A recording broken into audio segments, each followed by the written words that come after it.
Hello बच्चों, नमस्कार। स्वागत है आपका अपने परिवार अंकित एजुकेशन अड्डा पर। आज हम बात करने वाले हैं RRB NTPC, RRB group D और आरपीएफ के प्रीवियस ईयर एग्जाम के क्वेश्चन के बारे में। और इसमें आज हम बात करने वाले हैं 166वां सेट और बहुत ही महत्वपूर्ण प्रश्न इसमें रखे गए हैं जो आपके प्रीवियस ईयर एग्जाम में पूछे गए थे और इनकी शॉर्ट ट्रिक देखने वाले हैं।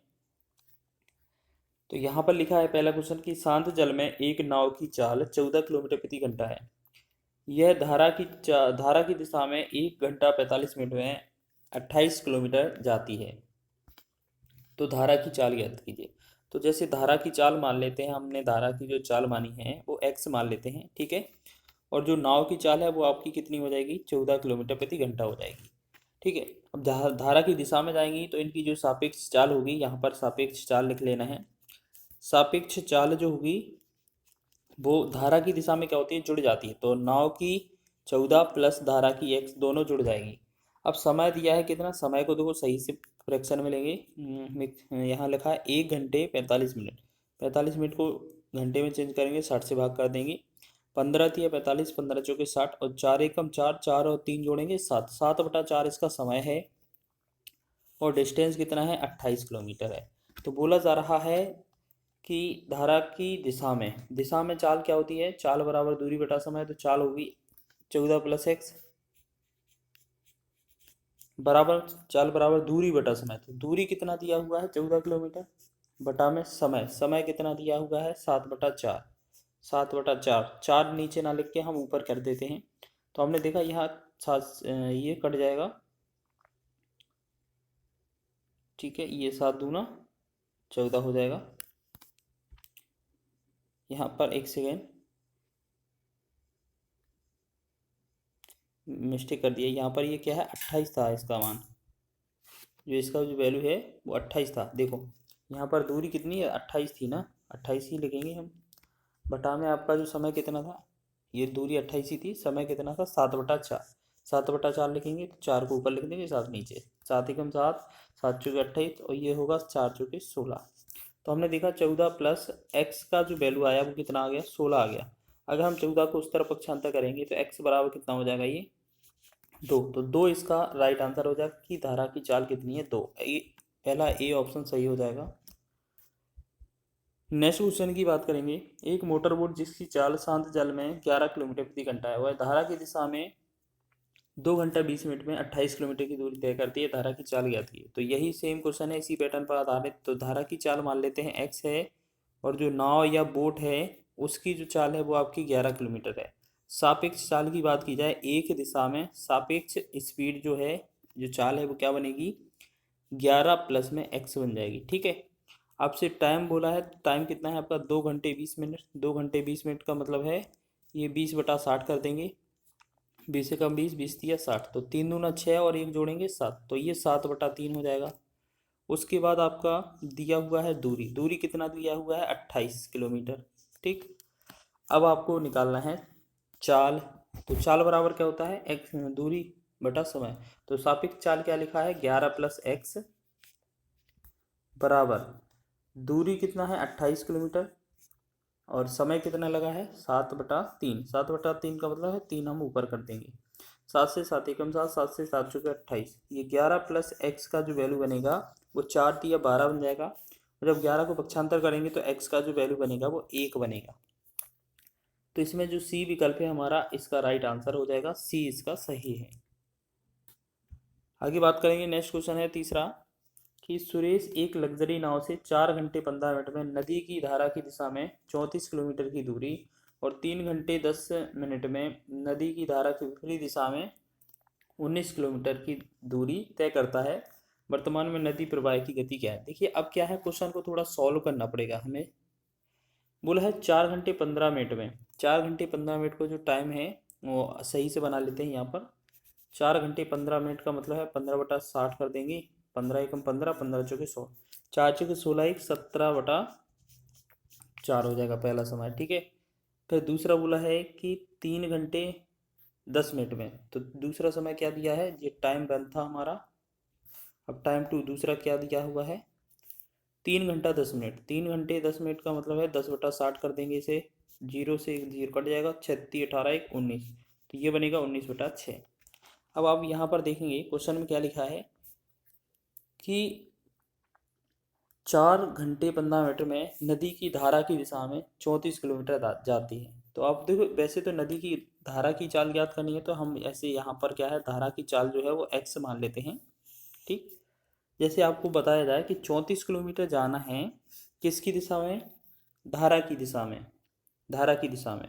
तो धारा x है और जो नाव की चाल है वो आपको यहाँ पर ऐसे ऐसे लिख लेते हैं। यहाँ पर देखो, सापेक्ष चाल क्या हो जाएगी आपकी, प्लस में होगी।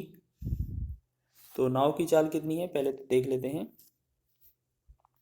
तो यहाँ पर क्या है, दोनों की चाल नहीं है, तो आप ऐसे समझें कि जो x प्लस वाई है, मतलब दोनों की चाल, सापेक्ष चाल एक दिशा में, वो दूरी बटा समय लिखेंगे। तो दूरी है 34 किलोमीटर और समय कितना था पहला वाला, 17/4।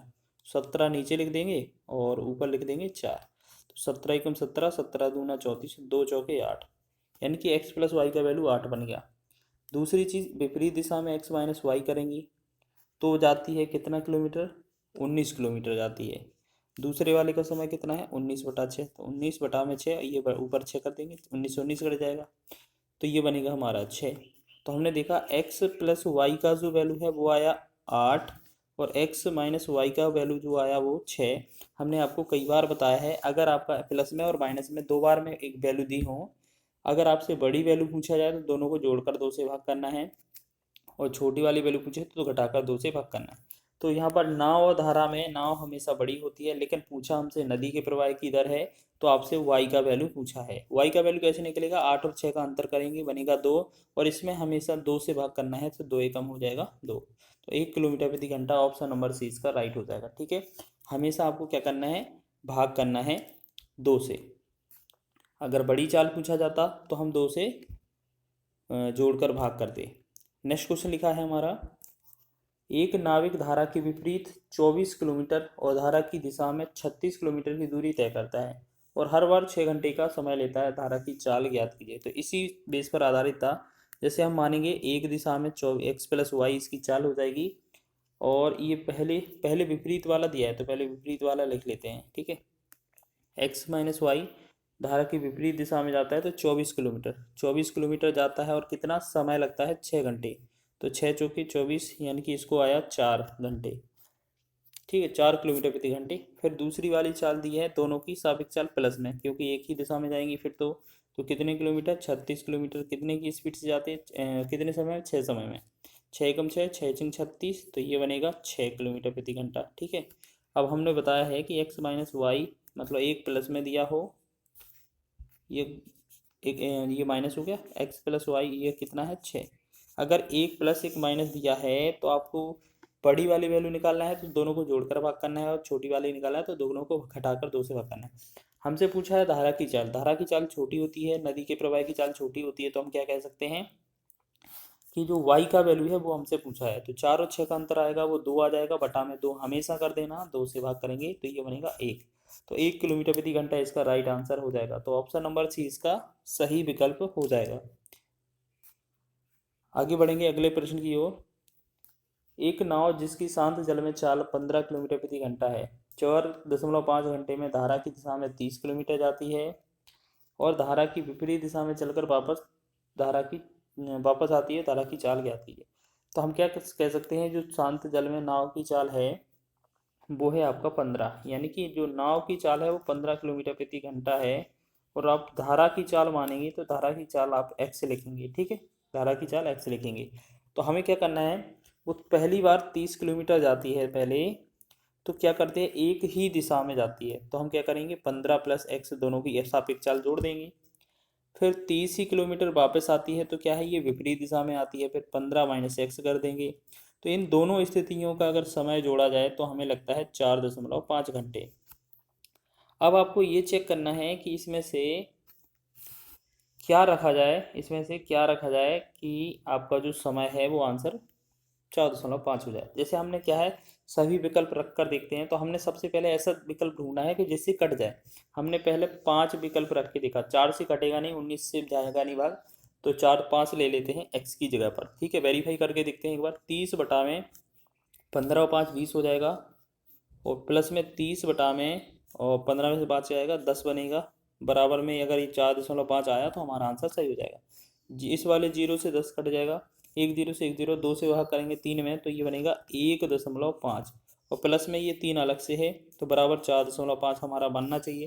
तो क्या ये 3 और 1.5 ये बनता है 4.5? हाँ जी हाँ, दोनों 4.5 बन रहे हैं, मतलब अगर हमने बी ऑप्शन को ट्राई किया होगा तो यही वेरीफाई हो जाएगा, तो यही हमारा आंसर बन जाएगा। या फिर आप उसको सॉल्व भी कर सकते हैं, 2 तरीके होते हैं सॉल्व करने के, ठीक है। तो बेहतरीन क्वेश्चन था, एग्जाम में पूछा जा सकता है, इस तरीके का प्रश्न पूछा जाता है, इंपॉर्टेंट है। स्टार लगा देते हैं इस क्वेश्चन पर, अच्छे से करके जाइएगा। लिखा है आरआरबी जो आरपीएफ है एसआई में ये क्वेश्चन पूछा गया था। वीडियो अच्छा लगा है तो वीडियो को लाइक करें, शेयर करें, चैनल पर नए हैं तो चैनल को सब्सक्राइब कर लें।